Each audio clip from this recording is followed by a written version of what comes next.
அது பகவான் எல்லா அட்டாவதாக இருந்து வராக தரத்தனமாக இருப்பது திருப்பதி வராக பூராணி கோயில்.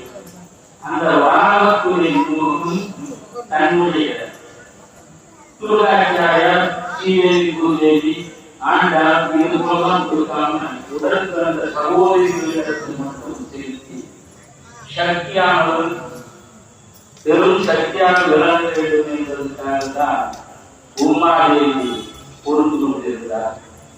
அரசன் அன்று கொள்வான், தெய்வம் அன்றே கொள்வோம், அரசன் அன்றே கொள்வான், தெய்வம் இன்று கொள்வோம் என்பதற்கு போல்தான் மனிதன் செய்யும் பாவங்களை எல்லாம் ஏற்று அண்ணாமலையாரியை தருவித்துள்ளார்.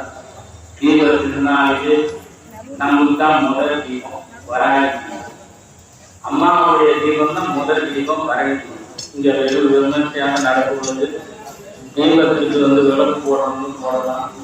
வராகி தீபம் அதிகாலையே 4 மணிக்கெல்லாம் ஏற்றுவோம். கார்த்திகை தீபம் மறுநாள் சாயந்தரம் கார்த்திகை தீபம்